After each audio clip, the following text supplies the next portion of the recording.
am Michelle with two L's.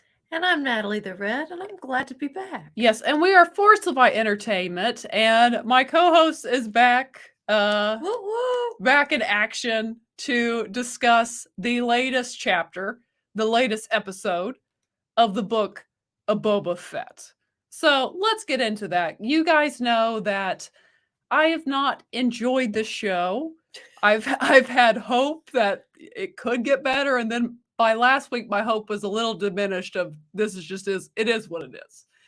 Well, what did I think of this week's episode? We are discussing chapter 5, and it is they hinted at this last week, which was the most exciting thing to me in last week's episode when we heard the Mandalorian's theme music play, and right off the bat we get chapter 5, the return of the Mandalorian. So the episode starts, guys, and we get the Mandalorian that we've all come to love. And I realized the second he showed up I saw his silhouette. It was like his little music played. Yes, I was like, Din's back. And it's like the Mandalorian I love and the story that I've been wanting to see continued, he's back.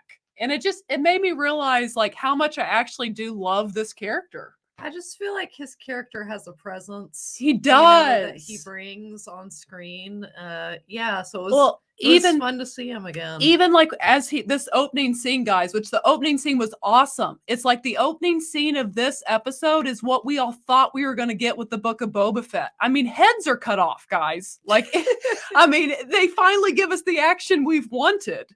And like you were saying, he has a presence. The moment he walks through, that slow swagger that he has, like that's an amazing character. And we've kind of talked about this, and even the actor who plays Boba Fett has discussed it. It's kind of like, it reminded me again, Mando with his silence. It's cool. Like he's mystique. Yeah. Like there's a mystique to this character. Like he's soft-spoken. The camera he just has a swagger and a presence that you accept the fact that this character doesn't talk much. He's got what they call the sex appeal. and you know what? His helmet is sexy. Like his helmet is so much sleeker than Boba Fett's helmet. Like everything about his costume, everything it's just better. Guys, you know I was never a big Boba fan, but I love Din Djarin. I love the Mandalorian. And I loved this episode, which is ironic because it's the one episode that Boba Fett is not in even for a second. Dang, seriously, not a second. Like, and this just kind of and I'm going to get into the positives because I really enjoyed this episode. It just kind of further goes to what I've been saying these last couple of weeks, that they just didn't have enough story to make this show. Right. Because I mean, they even in the middle, they were like, this week, let's do the Mandalorian. They're like, let's do the character everyone loves, and we'll talk about the character the whole world loves in this episode. They just they're like, yeah, forget this over here. They're like, we don't even really need it to relate to this current story. We're just gonna do an episode of the Mandalorian because people will like that, and we do like it. People are turning on Boba Fett. but we were like, bring on the Din Djarin. So we got Din, and the whole episode is Din, and pretty much they literally just in chapter 5 of the Book of Boba Fett gave us the what's about to happen in season 3 of Mandalorian. Yeah, like, it's true. This episode was set up for season 3 of Mandalorian. That we got a bonus episode of the Mandalorian in the Book of Boba Fett randomly. And it also could be titled Mando Gets a New Ship.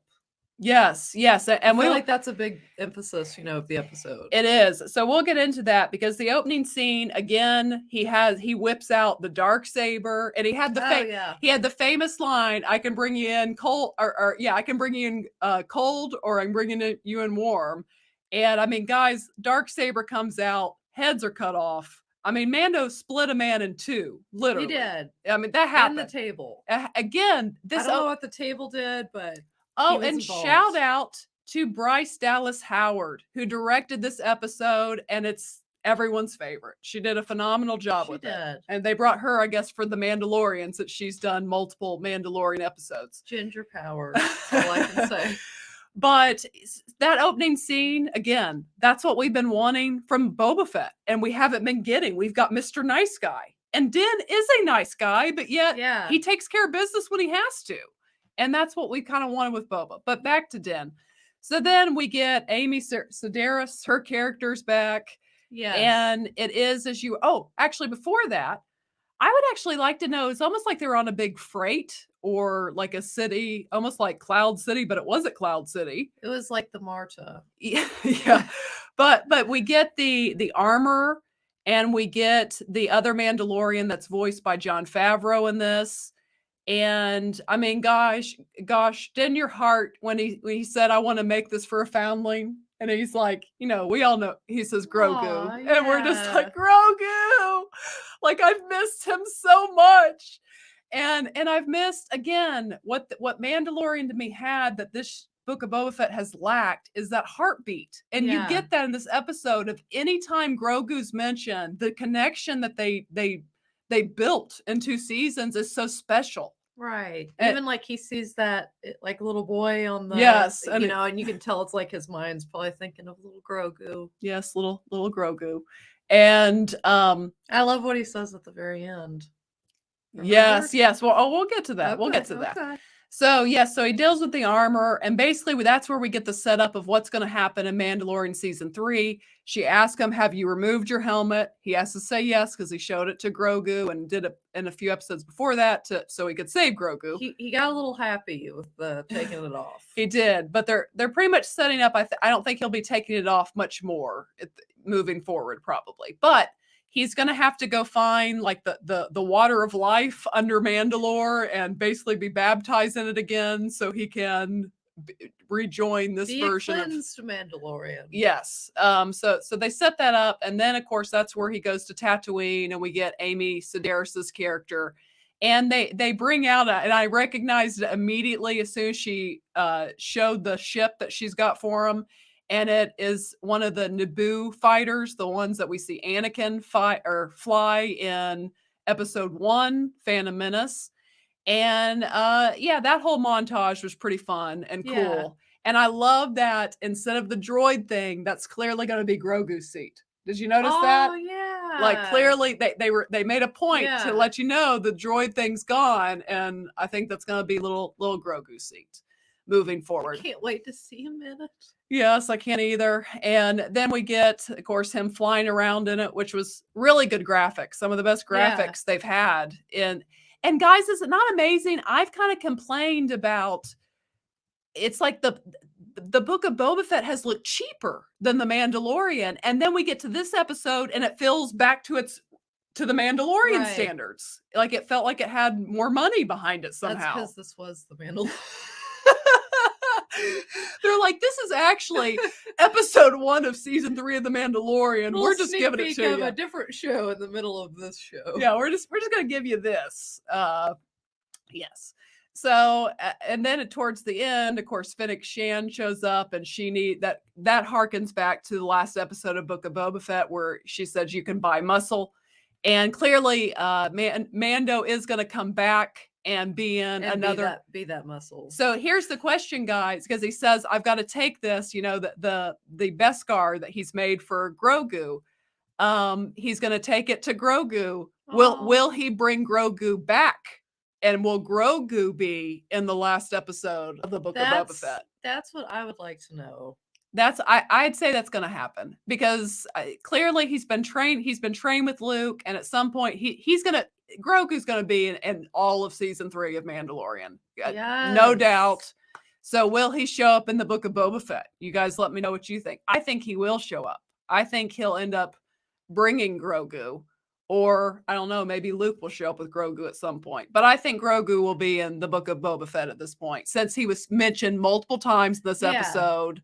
And since we know Din is on his way to go see Grogu. So I think we'll see him again. But anything else, Natalie? Again, this was a better episode. This was by far the best episode. It reminded me how much I actually do because sometimes you're kind of torn on, is it just Grogu? And it's like, no, Din Djarin is a very cool Star Wars character. Yeah, That's he's good. that swagger, that presence, the softness of which he kind of speaks with and is kind of silent most of the time. It's just a cool character. I think he just puts off good man vibes. He does. Know? He does. He's got like that. Yeah. Like he's the 3 C's, I mean, he's got it going on. He's a great character, and Grogu is too. So we'll see where it goes. I'm sure next week we'll be back with Boba Fett, and hopefully from this point on, guys, it gets interesting and better, because this episode I loved, because I love the Mandalorian. So, I will say this, that when they showed the Seas of Mandalore, not the Seas of Mandalore, but the day that the Empire just like destroyed it. Oh yeah. It was like, you guys took that straight up from the Terminator. It's like, was there some unused footage that you guys just took? Because it was straight up Terminator vibes. It got pretty hot. It did. Like she said in the second one. Yeah, it was. But, and of course you saw the droids that were like KSS or whatever his name is from Rogue One. I forget his name, but anyways, yeah. So that's my thoughts on this episode. Enjoyed it. Love the Mandalorian. Again, that opening scene, that's what I was expecting with the Book of Boba Fett, and we haven't really gotten this far, but we got it with Mando. So congratulations to Bryce Dallas Howard for directing the episode that I loved. Yes. And for Mando being back, and I was excited for that. But what did you guys think below? Share your thoughts below. And if you have not yet, go ahead and hit the subscribe button. Also give the video a thumbs up. And as always, ladies and gentlemen, remember to be a force of light. All right. Bye, guys.